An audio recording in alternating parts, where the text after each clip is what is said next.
Lando Norris, world champion. We actually started getting ready for that idea about a month ago. It became clear that you simply couldn't stop this McLaren, and especially not if the orange team risked tripping over itself with team orders, odd tactics, or plain engineer errors. Even if Red Bull backed their leader, you'd need a monumental effort and probably outside help, because the gap was enormous. The Constructors' Trophy already told that story. McLaren pulled clear and clinched the title well in advance. So what happened, really? Why was the reaction to Lando's title so mixed? Why does the British champion feel like a different kind of champion? And why was his support so particular? In our Russian-speaking world, the support was disappointingly small. Oscar Piastri enjoyed far more backing, and almost everyone else was behind Verstappen. Time, however, will settle things. People will sleep on it and accept that Lando is the reality. Winners get judged less and less as time passes. People find positives and forget the negatives. We don't remember every tiny detail from past seasons. Minor scandals vanish. Take the Tsunoda-Norris episode. Because Lando's final gap to Leclerc was under 10 seconds, some suggested that if Lando had been penalized for an off-track overtake, an incident that followed Yuki's decision not to pit and his leaving Lando waiting, it could have changed everything. Tsunoda was having a hard time keeping up with Norris's pace. It looked like contact, but barely. As in sport, once officials treat a breach as serious and hand out a penalty, it pushes referees to act more aggressively.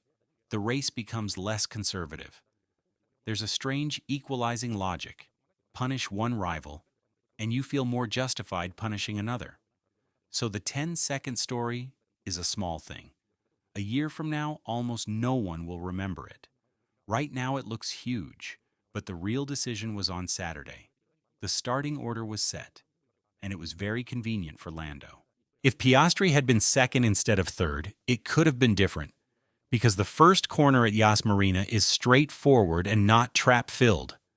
The track couldn't really stop Lando from taking control. If Oscar had attacked harder, contact might have happened.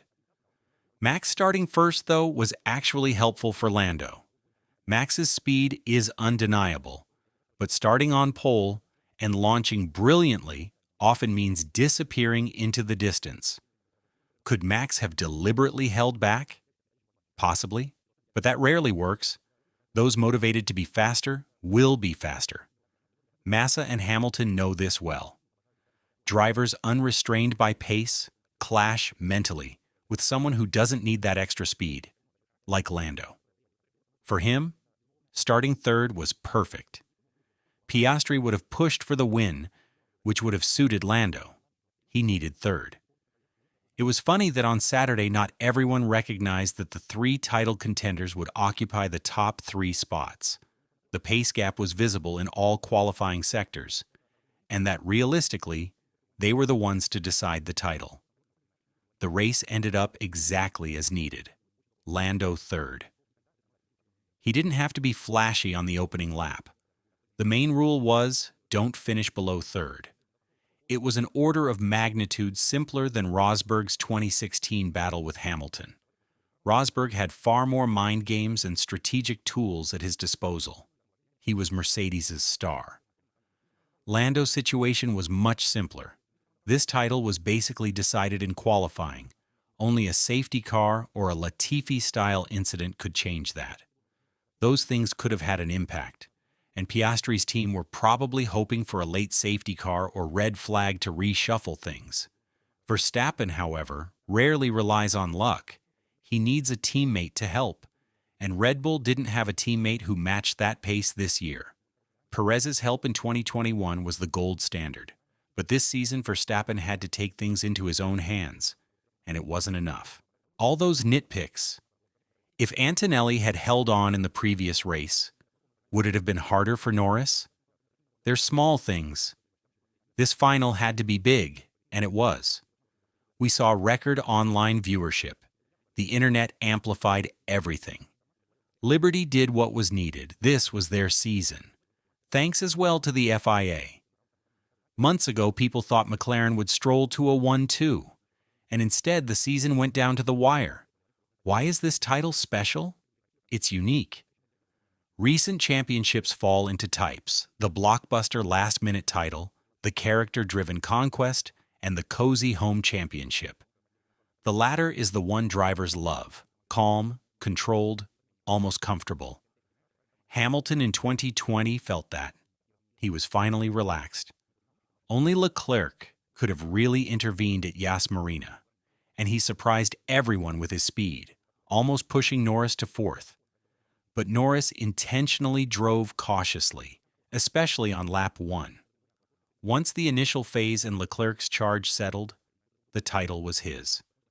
Norris is the first cozy champion in my memory for our coverage, a warm, homey champion, someone who perhaps should have sealed the title earlier in Qatar. Instead, thanks to stewards and the twists of the season, we got a blockbuster finale rather than a romantic comedy. The relationship between Lando, Piastri, Zach Brown, and Andrea Stella at McLaren is romantic in its own way. Lando has been nurtured since 18. The question was, if McLaren could rise so high with two equal contenders, and Piastri's progress this year was massive, he's no longer a mere rookie. Oscar took some points off Lando, yes, and Max's remarks that he'd be champion at McLaren are cheeky. Maybe he would. But the defense of Norris feels at times more anti-Verstappen than pro-Norris. Do we really think Piastri would consistently beat Verstappen? No. What should have been a simple title in Qatar turned into a blockbuster, and people reacted oddly because the drama was amplified by the stewards. When I heard about Norris's disqualification after Vegas, I was disappointed. I wanted on-track resolution, not archaic regulator intervention. But the intrigue lasted until the end. After the pit stops, everything became clear. Only a miracle spin or safety car could have changed it. We ended up with a champion who's genuine, not fake.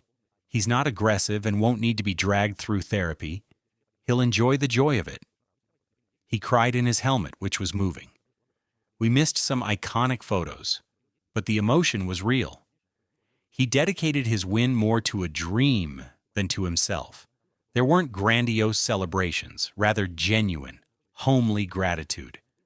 That lack of pageantry made it feel even more personal. This title feels team-based, almost anti-individual.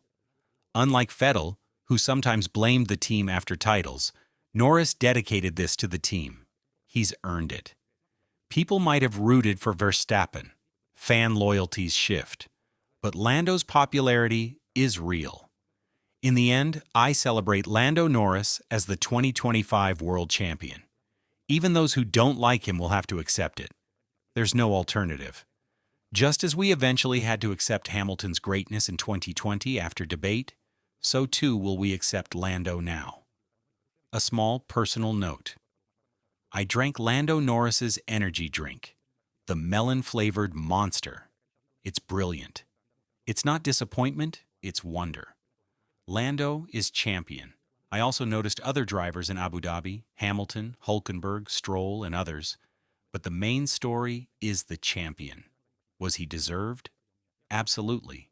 He should have been champion earlier, perhaps, but now it's happened, and it's wonderful. The intrigue may have been stewards-driven, but it gave us an amazing finale. Thanks to everyone who watched the race and listened to our post-race shows. Stay with us. New episodes on Thursdays, streams on Fridays, and test coverage to come. The 2025 official races are over, but motorsport and our coverage go on. Join us so you never miss a beat. Thank you, friends. Goodbye.